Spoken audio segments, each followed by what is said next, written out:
Oman সাগরে হামলা করে বসেছে মার্কিন জাহাজের উপরে ইরান।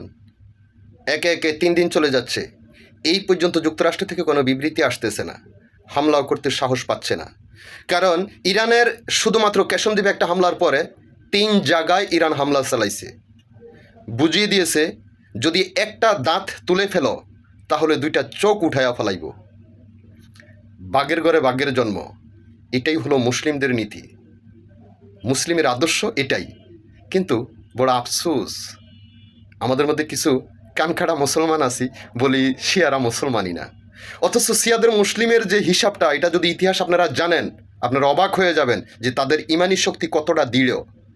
একটা কথা আমি বলি, তারা এটাই বলে, যেই জমিনে ইমাম পানি পানি করে শহীদ হয়ে গেছে সেই জমিনের ভিতরে কিভাবে মুসলমান আবার পানির আশা করতে পারে? মরার সময় রণক্ষেত্রে যুদ্ধ অবস্থায় মরে যাবে, শহীদই তামান্না থাকবে মুসলিমের ভিতরে। আর আমরা তাদেরকেই বলি মুসলিম না।